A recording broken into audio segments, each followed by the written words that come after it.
Back to another album review. Today's review is on Prophets of Rage's self-titled debut album. This is the one and only studio album that Prophets of Rage ever did. And last time I talked about their debut EP, The Party's Over. Now it's time to talk about their only album. This album was recorded between 2016 and 2017. And it was released on September 15th, 2017 under Fantasy Records. Oddly enough, that was the same day in which Foo Fighters released their album, Concrete and Gold. But I'll talk about that album at a later date. Just like The Party's Over, this album was produced by Brendan O'Brien. Right in line that Prophets of Rage's mission was to, quote, confront the injustices and to be the soundtrack of his resistance. They also say that their primary message is that the world's problems can be solved by the people. Right in line, this album debuted at number 16 on the Billboard 200 and sold over 21,000 copies in the US alone during its first week. Listening to this album, you can easily tell this is an anti-Trump album. I've already talked about Wolves from Rise Against, which was also an anti-Trump album. Now let's talk about the songs on this album. This album starts with Radical Lies. The song was released as a single on August 7th, 2017. And the song did get a music video that contains footage from protest events such as the one in Charlottesville, as well as civil rights protests of the 60s. The song pretty much sets the tone for what we're in for, and I'll post a link to the video in the description. The next song is Unfuck the World. Prophets of Rage premiered this song when performing in Chile on May 8th, 2017. The music video was released on June 1st of the same year. There was also a music video that was directed by Michael Moore, who had also directed the video for Sleep Now in the Fire by Rage Against the Machine. The video consists of live performances of the band as well as footage of police brutality, Donald Trump, nuclear bombs, North Korea, factory farming, celebrities, and poor neighborhoods. Michael Moore himself also appears in the video. It's also my favorite song on the album, and I'll post a link to the video in the description. After that is Legalize Me.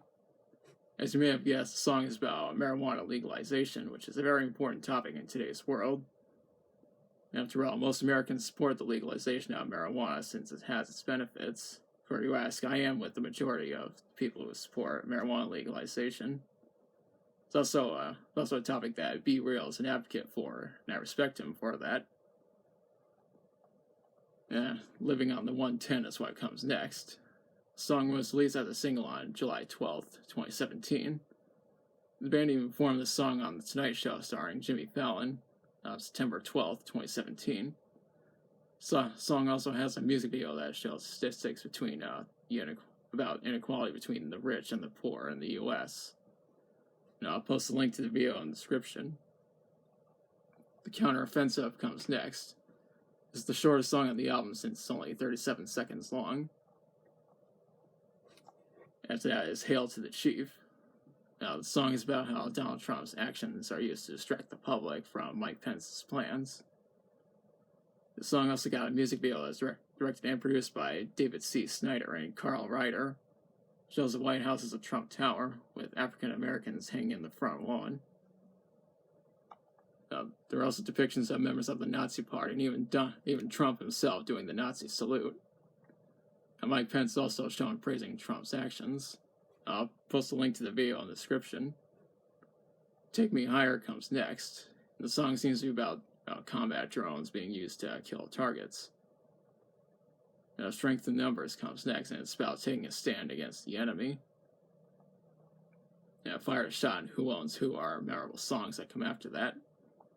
After that is Hands Up, which is another song that's about protesting against the enemy. The last song is Smash Shit. From what I read is that this album received mixed reviews, which doesn't make any sense because I find this album to be way better than the critics make it out to be. In fact, I think this album is pretty good. I know it's not as good as material that Rage Against the Machine did, but I still enjoy this album for what it is. I know the Prophets of Rage made a handful of singles after the album was released. First was Heart of Fire, which came out in 2018. They also made Made with Hate and Pop Goes a Weapon in 2019. Sadly, they haven't made any other albums or EPs. which kind of sucks as I would have wanted to hear more material from these guys. Fast forward to November 1st, 2019, when it's announced that the supergroup had disbanded. And the announcement was made by Chuck D and Be Real. The same day was when it was announced that Rage Against the Machine are getting back together. Once again, and are set to do 5 live shows in the spring of 2020. There hasn't been any news about there hasn't been any other news about the reunion, like new material being worked on, but we'll have to wait and see. That's all I have to say on this album. If you like the video, be sure to like, share, and subscribe. And be sure to hit the notification bell so you're notified of future uploads. Leave a comment if you like. Thanks for watching, and I'll be back soon with another review.